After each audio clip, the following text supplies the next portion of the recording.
ಪ್ರಿಯ ವಿದ್ಯಾರ್ಥಿಗಳೇ, ಮಗ್ದೂಮ್ ನವೋದಯ ಮತ್ತು ಮೊರಾರ್ಜಿ ತರಗತಿಗೆ ಸ್ವಾಗತ. ಈಗಾಗಲೇ ನೀವು ನವೋದಯ ಪರೀಕ್ಷೆಯನ್ನ ಮುಗಿಸಿದ್ದೀರಾ. ಇನ್ನು ಮೊರಾರ್ಜಿ ಪರೀಕ್ಷೆಗೆ ತಯಾರಿಯನ್ನ ಮಾಡ್ಕೊಳ್ತಾ ಇದ್ದೀರಾ. ಇನ್ನೇನು ಹತ್ತಿರದಲ್ಲಿಯೇ ಮೊರಾರ್ಜಿ ಪರೀಕ್ಷೆಗಳು ಪ್ರಾರಂಭ ಆಗ್ತವೆ. ಅದಕ್ಕಿಂತ ಮುಂಚೆ ನಾವು ಇಷ್ಟು ಕಡಿಮೆ ಸಮಯದಲ್ಲಿ ನಾವು ಪೂರ್ವ ತಯಾರಿಯನ್ನ ಮಾಡ್ಕೊಳ್ಬೇಕಾಗಿದೆ. ಸುವ್ಯವಸ್ಥಿತವಾಗಿ ನಾವು ಅಧ್ಯಯನವನ್ನ ಮಾಡಿದ್ರೆ ಮೊರಾರ್ಜಿ ಪರೀಕ್ಷೆಯಲ್ಲಿ ನಾವು ತೇರ್ಗಡೆಯನ್ನ ಹೊಂದಬಹುದು. ಹಾಗಾದ್ರೆ ನಾವು ಕೆಲವೊಂದಿಷ್ಟು ವ್ಯಾಕರಣಗಳನ್ನ ನಾವು ಈಗ ಅಭ್ಯಾಸ ಮಾಡ್ತಾ ಹೋಗೋಣ. ಮೊದಲನೇದು, ಈಗ ನಾವು ವಚನಗಳ ಬಗ್ಗೆ ಇವತ್ತು ನೋಡೋಣ.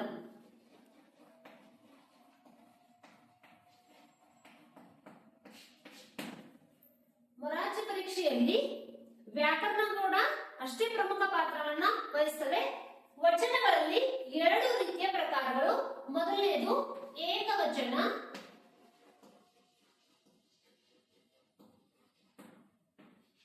ಎರಡನೇದು ಬಹುವಚನ.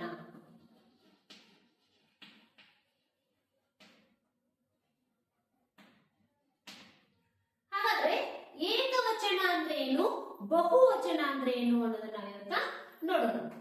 ಏಕವಚನ ಅಂತಂದ್ರೆ ಒಂದೇ ವಸ್ತು, ಒಬ್ಬನೇ ವ್ಯಕ್ತಿ ಅಥವಾ ಒಂದೇ ಸ್ಥಳವನ್ನು ಕುರಿತು ಹೇಳೋದಾದ್ರೆ ಅದನ್ನ ನಾವು ಏಕವಚನ ಅಂತೇಳಿ ಕರಿತೇವೆ. ಅಂದ್ರೆ ಪುಸ್ತಕ ಅಂದ್ರೆ ಒಂದು ಪುಸ್ತಕ, ಮಗು ಒಂದು ಮಗು. ಆಮೇಲೆ ವ್ಯಕ್ತಿ ಹೆಸರು ಹೇಳ್ಬೇಕಾದ್ರೆ ನಾವು ಒಂದನ್ನೇ ಸೂಚಿಸೋದು ಮಾತ್ರ. ಒಂದ ವಸ್ತು, ಒಬ್ಬ ಹುಡುಗ.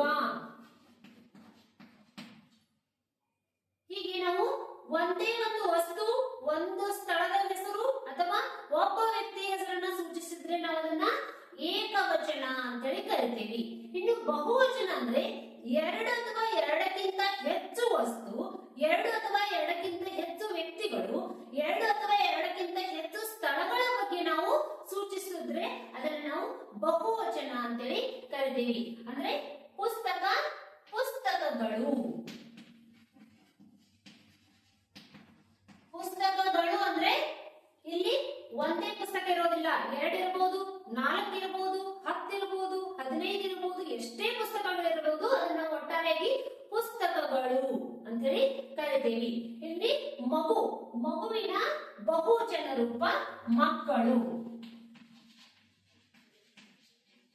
ಅಂದ್ರೆ ಒಂದು ತರಗತಿಯಲ್ಲಿ 20 ಮಕ್ಕಳು ಇರಬಹುದು ಅಥವಾ 30 ಮಕ್ಕಳು ಇರಬಹುದು. ನಾವು ಒಟ್ಟಾರೆಯಾಗಿ ಮಕ್ಕಳು ಅಂತೇಳಿ ಸೂಚಿಸ್ತೇವೆ.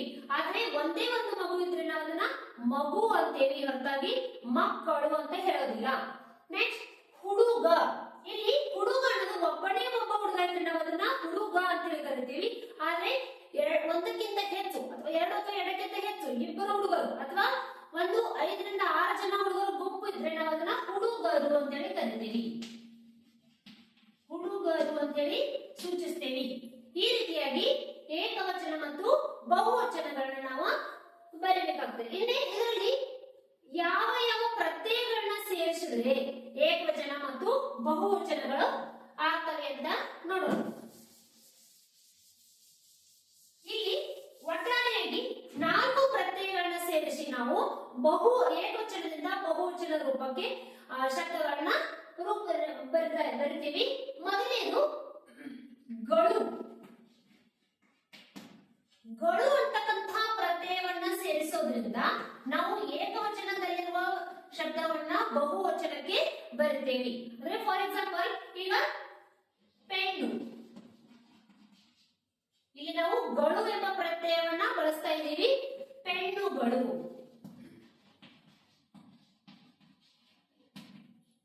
ಮೇಜು, ಮೇಜುಗಳು.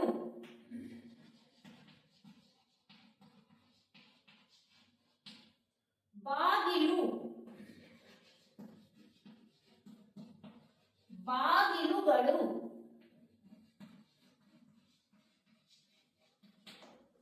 ಹೀಗೆ ನಾವು ಕೇವಲ ಗಳು ಎಂಬ ಪ್ರತ್ಯಯವನ್ನ ಸೇರಿಸಿ ಏಕವಚನದಿಂದ ಬಹುವಚನಕ್ಕೆ ಬರಿತೀವಿ. ಪೆನ್ನು, ಪೆನ್ನುಗಳು. ಕೇವಲ ಗಳು ಅನ್ನ ಸೇರಿಸಿದ್ರೆ ಅದು ಬಹುವಚನ ರೂಪಕ್ಕೆ ಪರಿವರ್ತನೆ ಆಗ್ತದೆ. ಮೇಜು ಮೇಜುಗಳು, ಬಾಗಿಲು ಬಾಗಿಲುಗಳು. ಹೀಗೆ ಇದು ಗಳು ಪ್ರತ್ಯಯವನ್ನ ಸೇರಿಸೋದ್ರಿಂದ ಏಕವಚನದಿಂದ ಬಹುವಚನಕ್ಕೆ ಯಾವ ರೀತಿ ಶಬ್ದಗಳನ್ನ ಬರಬೇಕು ಅನ್ನೋದನ್ನ ನೋಡಿದ್ವಿ. ಈ ನೆಕ್ಸ್ಟ್ ಮುಂದಿನ ಪ್ರತ್ಯಯ ಯಾವ್ದಪ್ಪ ಅಂತಂದ್ರೆ ಅರು.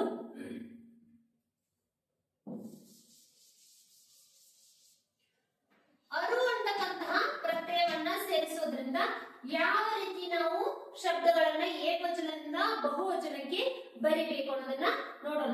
ಫಾರ್ ಎಕ್ಸಾಂಪಲ್, ಈಗ ಬಾಲಕ. ಬಾಲಕ ಅನ್ನೋದೀಗ ಏಕವಚನ ರೂಪದಲ್ಲಿರುವಂತಹ ಶಬ್ದ. ಬಾಲಕ, ಒಬ್ಬನೇ ಒಬ್ಬ ಬಾಲಕ. ಈಗ ಬಹಳಷ್ಟು ಜನ 2 ಅಥವಾ 2ಕ್ಕಿಂತ ಹೆಚ್ಚಿನ ಬಾಲಕರು ಇದ್ರೆ ನಾವು ಅವಾಗ ಬಾಲಕರು ಅಂತ ಸೂಚಿಸ್ತೀವಿ. ಬಾಲಕರು, ಬಾಲಕರು. ಅರು, ಕ ಅ ರು. ಅರು ಅಂತಕ್ಕಂತಹ ಪ್ರತ್ಯಯವನ್ನ ಸೇರಿಸೋದ್ರಿಂದ ನಾವಿಲ್ಲಿ ಏಕವಚನದಿಂದ ಬಹುವಚನಕ್ಕೆ ಪರಿವರ್ತಿಸಬಹುದು. ಬಾಲಕ, ಬಾಲಕರು. ಆಮೇಲೆ ತರುಣ, ತರುಣರು.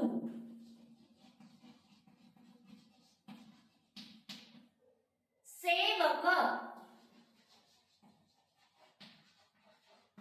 ಸೇವಕರು.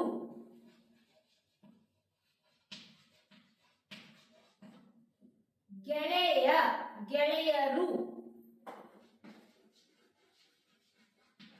ಒಬ್ಬನೇ ಒಬ್ಬ ಸ್ನೇಹಿತ ಅಥವಾ ಒಬ್ಬನೇ ಒಬ್ಬ ಗೆಳೆಯ ಇದ್ರೆ ನಾವಿಲ್ಲಿ ಗೆಳೆಯ ಅಂತ ಹೇಳ್ತೀವಿ. ಬಹಳಷ್ಟು ಜನ 2 ಅಥವಾ 2ಕ್ಕಿಂತ ಹೆಚ್ಚಿನ ಜನರು ಗೆಳೆಯರಿದ್ರೆ ನಾವಿಲ್ಲಿ ಗೆಳೆಯರು. ತದನಂತರ ಸ್ನೇಹಿತ, ಸ್ನೇಹಿತರು.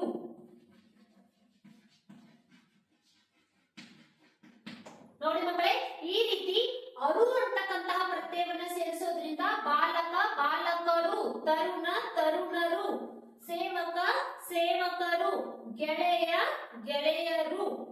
ಸ್ನೇಹಿತ, ಸ್ನೇಹಿತರು. ಈ ರೀತಿ ಅರು ಪ್ರತ್ಯಯವನ್ನ ಸೇರಿಸೋದ್ರಿಂದ ನಾವು ಏಕವಚನದಿಂದ ಬಹುವಚನಕ್ಕೆ ಶಬ್ದಗಳನ್ನ ಪರಿವರ್ತಿಸಬಹುದು. ಇನ್ನು ಮುಂದಿನ ಪ್ರತ್ಯಯ ಅಂದಿರು. ಮುಂದಿನ ಪ್ರತ್ಯಯ ಯಾವುದು ಅಂತಂದ್ರೆ ಅಂದಿರು. ಅಂದಿರು ಅಂತಕ್ಕಂತಹ ಪ್ರತ್ಯಯವನ್ನ ಸೇರಿಸೋದ್ರಿಂದ ಯಾವ ರೀತಿ ಏಕವಚನದಿಂದ ಬಹುವಚನಕ್ಕೆ ಶಬ್ದಗಳನ್ನ ಪರಿವರ್ತಿಸಬಹುದು ಅಂತೇಳಿ ನೋಡೋಣ. ಈಗ ಅಣ್ಣ, ಅಣ್ಣ, ಅಣ್ಣಂದಿರು. ಒಬ್ಬನೇ ಒಬ್ಬ ಅಣ್ಣ ಇದ್ರೆ ನಾವು ಅಣ್ಣ, ನಮ್ಮ ಅಣ್ಣ ಅಂತ ಹೇಳ್ತೀವಿ. 2 ಅಥವಾ 3 ಜನ ಅಣ್ಣಂದಿರಿದ್ರೆ ನಾವು ಅವಾಗ ಅಣ್ಣಂದಿರು. ಇಲ್ಲಿ ಅಣ್ಣಗಳು ಅಂತ ಬರೀಬಾರದು, ಅಣ್ಣರು. ಈ ರೀತಿ ಬರಲೇಬಾರದು. ಗಳು ಮತ್ತು ಅರು ಪ್ರತ್ಯಯವನ್ನ ಇಲ್ಲಿ ಬಳಸಕೂಡದು. ಇಲ್ಲಿ ಅಣ್ಣ, ಅಣ್ಣಂದಿರು. ಅಕ್ಕ. ಬಹಳ ಜನ ವಿದ್ಯಾರ್ಥಿಗಳು ಈ ತಪ್ಪನ್ನ ಮಾಡ್ತೀರಾ. ಅಕ್ಕ, ಅಕ್ಕಗಳು. ಎಲ್ಲದಕ್ಕೂ ಗಳು ಪ್ರತ್ಯಯವನ್ನ ನೀವು ಬಳಸ್ತೀರಿ. ಇದು ತಪ್ಪು. ಇಲ್ಲಿ ಅಕ್ಕ, ಅಕ್ಕಂದಿರು. ಅಂದಿರು ಪ್ರತ್ಯಯವನ್ನ ಬಳಸಬೇಕು. ಅಕ್ಕಂದಿರು. ನೆಕ್ಸ್ಟ್ ತಾಯಿ. This is very important. ಬಹಳ ಜನ ತಾಯಿಗಳು ಅಂತೀರಾ, ಅದು ತಪ್ಪು. ಗಳು ಪ್ರತ್ಯಯವನ್ನ ಬಳಸಕೂಡದು. ತಾಯಂದಿರು. ಇಲ್ಲಿ ತಾಯಂದಿರು ಆಗೋದಿಲ್ಲ, ಯ ಕೂಡ ಬದಲಾವಣೆ ಆಗುತ್ತೆ. ಈದಿಂದ ಯ ಆಗುತ್ತೆ. ಸೊ ಈ ಸ್ವರ ಹೋಗಿ ಇಲ್ಲಿ ಅ ಸ್ವರ ಬರುತ್ತೆ. ತಾಯಂದಿರು. ಅರ್ಥ ಆಯ್ತಾ? ಈ ರೀತಿ ನಾವು ಅಣ್ಣ, ಅಣ್ಣಂದಿರು. ಅಕ್ಕ, ಅಕ್ಕಂದಿರು. ತಾಯಿ, ತಾಯಂದಿರು ಅಂತಕ್ಕಂಥ ಅಂತಿರು ಅಂತಕ್ಕಂಥ ಪ್ರತ್ಯಯವನ್ನ ಸೇರಿಸೋದ್ರಿಂದ ಈ ರೀತಿ ಏಕವಚನದಲ್ಲಿರುವ ಶಬ್ದಗಳನ್ನ ಬಹುವಚನಕ್ಕೆ ಪರಿವರ್ತಿಸಬೇಕು. ಪರೀಕ್ಷೆಯಲ್ಲಿ ಏನ್ ಮಾಡ್ತಾರೆ, ಅಣ್ಣ ಒಂದು ಶಬ್ದ, ಅಣ್ಣ ಈ ಶಬ್ದದ ಬಹುವಚನ ರೂಪವನ್ನ ಬರೆಯಿರಿ ಅಂತ ಕೊಟ್ಟು ಕೆಳಗಡೆ ಅಣ್ಣಗಳು, ಅಣ್ಣಂದಿರು, ಅಣ್ಣರು ಈ ರೀತಿ 4 ಆಪ್ಷನ್ಗಳನ್ನ ಕೊಡ್ತಾರೆ. ಅವಾಗ ನೀವು ಅಣ್ಣಂದಿರು ಶಬ್ದವನ್ನ ಆಯ್ಕೆ ಮಾಡ್ಕೋಬೇಕು. ಅಂದಿರು. ನೆಕ್ಸ್ಟ್ ಅವು. ಅವು ಅಂತಕ್ಕಂತಹ ಪ್ರತ್ಯಯವನ್ನ ಸೇರಿಸಿ ಯಾವ ರೀತಿ ನಾವು ಏಕವಚನದಿಂದ ಬಹುವಚನಕ್ಕೆ ಶಬ್ದಗಳನ್ನ ಪರಿವರ್ತಿಸಬಹುದು ಅಂತೇಳಿ ನೋಡೋಣ. ಇಲ್ಲಿ ಇದು ಶಾಲೆ, ಇದು ನನ್ನ ಪುಸ್ತಕ. ಒಂದೇ ಒಂದು ಪುಸ್ತಕ ಇದ್ರೆ ಇದು ನನ್ನ ಪುಸ್ತಕ, ಇದು ನನ್ನ ಪೆನ್ನು. ಇದು ಯಾರ ಪೆನ್ನು ಅಂತ ಕೇಳ್ತಾರೆ, ಇದು ನನ್ನ ಪೆನ್ನು. ಒಂದೇ ಒಂದು ಪೆನ್ ಇದ್ದಾಗ ಮಾತ್ರ ನಾವು ಇದು ಅಂತಕ್ಕಂಥ ಶಬ್ದವನ್ನ ಬಳಸ್ತೇವೆ.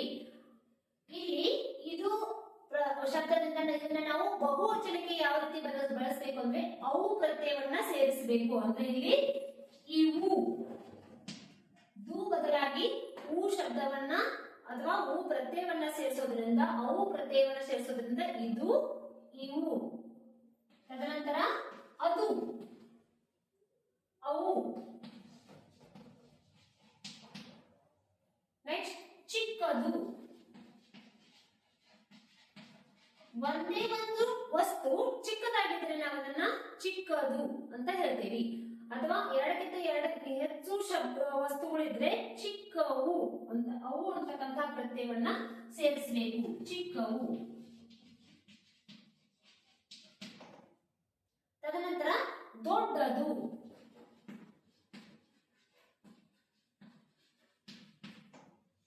ಇಲ್ಲಿ ದೊಡ್ಡದು ದೊಡ್ಡವು ಅವು.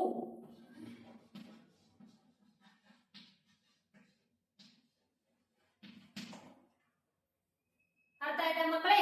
ಇಲ್ಲಿ ಒಟ್ಟು 4 ಪ್ರತ್ಯಯವನ್ನ ಸೇರಿಸಿ ನಾವು ಶಬ್ದಗಳನ್ನ ಏಕವಚನದಿಂದ ಬಹುವಚನಕ್ಕೆ ಪರಿವರ್ತಿಸಲಿಕ್ಕೆ ದಾರಿಗಳುಂಟು. ಸೊ ಇಲ್ಲಿ ಗಳು ಪ್ರತ್ಯಯಗಳನ್ನ ಸೇರಿಸಿ ಕೆಲವೊಂದಿಷ್ಟು ಶಬ್ದಗಳನ್ನ ಬರಿತೀವಿ. ಆಮೇಲೆ ಅದು ಪ್ರತ್ಯಯವನ್ನ ಸೇರಿಸಿ ಕೆಲವೊಂದಿಷ್ಟು ಶಬ್ದಗಳನ್ನ ಏಕವಚನದಿಂದ ಬಹುವಚನಕ್ಕೆ ಪರಿವರ್ತನೆ ಮಾಡ್ತೀವಿ. ಅದೇ ರೀತಿ ಅಂದಿರು ಪ್ರತ್ಯಯವನ್ನ ಸೇರಿಸಿ ನಾವು ಏಕವಚನದಿಂದ ಬಹುವಚನಕ್ಕೆ ಶಬ್ದಗಳನ್ನ ಪರಿವರ್ತಿಸ್ತೇವೆ. ಅದೇ ರೀತಿ ಕೊನೆಯದಾಗಿ ಅವು ಅಂತಕ್ಕಂತಹ ಪ್ರತ್ಯಯವನ್ನ ಸೇರಿಸಿ ಯಾವ ರೀತಿ ನಾವು ಏಕವಚನದಿಂದ ಬಹುವಚನಕ್ಕೆ ಶಬ್ದಗಳನ್ನ ಪರಿವರ್ತಿಸಬಹುದು ಅಂತೇಳಿ ನೋಡಿದ್ವಿ. ಇಷ್ಟು ನಿಮಗೆ ಅರ್ಥ ಆಗಿದೆ ಅನ್ಕೋತೀನಿ.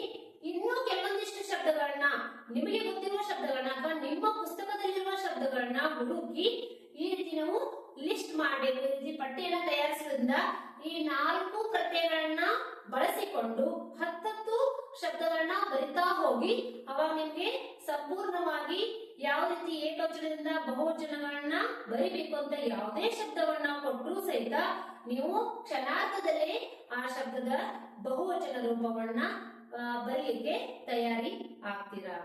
ಧನ್ಯವಾದಗಳು.